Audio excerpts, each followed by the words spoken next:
I don't ever slow up, no I don't take shit. I got no love for the fakeness. If you wanna play tough and wanna hate this, I'll always show up. I don't ever slow up, no I don't take shit. I got no love for the fakeness. If you wanna play tough and wanna hate this, I'll always show up and make a statement. I don't ever slow up, no I don't take shit. I got no love for the fakeness. If you wanna play tough and wanna hate this, I'll always show up and make a statement. Everything. MotoGP Amerika 2024 yang digelar akhir pekan ini, dianggap bakal menjadi momentum untuk Marc Marquez. Marc Marquez yang musim ini membela Gresini Racing dan mengendarai motor Ducati, akan balapan di Circuit of the Americas, kota, yang merupakan salah satu trek favoritnya. Bahkan banyak pengamat sampai pembalap lain yang mengatakan, Marc Marquez bakal mudah naik podium bahkan bisa saja menang di MotoGP Amerika 2024 akhir pekan ini. Tentunya kata-kata soal kemampuan The Baby Alien tersebut bukan sekadar isapan jempol belaka. Sejak 2013, MM93 sudah menang sebanyak 7 kali termasuk sebanyak 6 kali beruntun pada 2013 hingga 2018. Pada 2019 ia hanya gagal menang karena crash saat memimpin lomba, setelah melaju terlalu percaya diri dan terus menekan untuk memperlebar jarak dari pembalap di belakangnya. Sedangkan pada 2022 dan 2023 ia tidak menang lantaran masih berada dalam kondisi cedera dan motor yang memang kurang kompetitif. Dominasi Marquez di Circuit of the Americas, kota, bukannya tanpa sebab, ia memang ahlinya di trek seperti itu. Sebagaimana diketahui, kota merupakan trek yang arah putarannya berlawanan dengan arah jarum jam. Di trek lain yakni Sachsenring, Jerman, Marquez juga dijuluki Sachsenking gara-gara hampir selalu menang di trek yang arah putarannya berlawanan dengan arah jarum jam tersebut.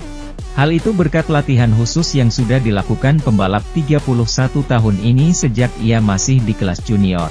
Marquez gemar latihan flat track sejak kecil, di mana treknya berbentuk semacam oval dengan arah putaran berlawanan arah jarum jam. Ia dapat meningkatkan skillnya saat menikung ke kiri, karena ia selalu dipaksa melaju dengan grip yang sangat minim dengan potensi crash hampir setiap saat. Latihan ini juga diadopsi banyak pembalap lain oleh VR46 Riders Academy di VR46 Range, meski perbedaannya mereka juga tak hanya berfokus ke tikungan ke kiri saja. Sementara itu, jika angka-angka Marc Marquez di Austin luar biasa, angka-angka Alex Rins tidak jauh di belakangnya. Pebalap Yamaha itu sudah 4 kali menang di trek itu, dan 6 kali naik podium. Ada kalanya pepohonan menghalangi kita untuk melihat hutan dan hubungan Alex Rins dengan sirkuit Amerika adalah salah satunya. Angka-angka mengesankan Marc Marquez di Austin, di mana ia telah menang 7 kali, 6 di antaranya berturut-turut antara tahun 2013 dan 2018. Sebelum cederanya menjadi Sheriff Track Texas, telah meninggalkan hasil di sirkuit yang sama dalam bayang-bayang. Rin, pembalap tim Yamaha saat ini, yang memulai debutnya tahun ini dengan merek Iwata setelah 1 musim bersama LCR Honda, dan sebelum 6 musim bersama Suzuki, yang bergabung dengannya di MotoGP pada musim 2017, memiliki sejumlah angka luar biasa di trek Texas, di mana ia telah menang 4 kemenangan, 2 di kelas utama dan 1 di masing-masing kelas pelatihan. Menambah 6 podium dalam 9 penampilan dan hingga 8 dari 9 balapan tersebut berakhir di 4 besar. Rins memulai debutnya di Moto3 pada tahun 2012, ketika Austin tidak ada dalam kalender MotoGP. Itu adalah tahun keduanya, pada tahun 2013, ketika ia membalap di kota dan meraih kemenangan di depan Maverick Vinales dan mendiang Luis Salon. Masih di Moto3, pada tahun berikutnya ia tak mampu finish podium, namun ia berhasil finish keempat di garis finish. Pada 2015 ia dipromosikan ke Moto2 dan kembali naik panggung, kali ini finish ketiga, di belakang Sam Lowe's dan Johan Zarco, tepatnya penggantinya tahun ini di LCR. Kemenangan di kelas menengah akan datang pada tahun 2016, kembali berbagi podium dengan Lowe's dan Zarco.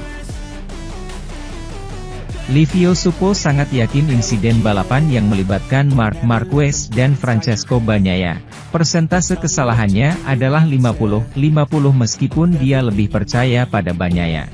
Bagnaia terlalu antusias dan alih-alih menunggu sebentar, dia langsung kembali dan mempertaruhkan apa yang terjadi, kata Suppo. Bagi saya, menyalip Marquez tampak normal dan dia kembali secepat yang dia bisa.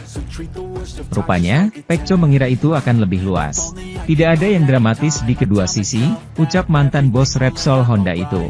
Ditanya apakah hal ini dapat mengganggu keseimbangan di Borgo Panigale, Suppo menegaskan bahwa semua orang sudah tahu bahwa Marquez akan kuat sejak awal. Saya akan mengatakan tidak dan tidak ada yang akan berubah di Ducati. Pecco mengawali kejuaraan dengan baik di Qatar dan tampil kuat di Portimao pada Sabtu, ucap Suppo. Dia telah menunjukkan kemampuannya dalam menangani tekanan, baik ketika dia unggul maupun ketika dia harus mengejar ketertinggalan.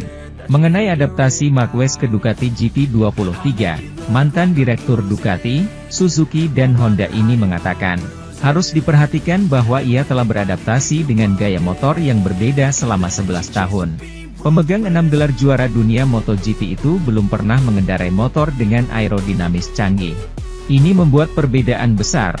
Sekarang dia beradaptasi dengan Ducati dan memiliki motor yang berperilaku berbeda dibandingkan motor tradisional. Ucap Suppo.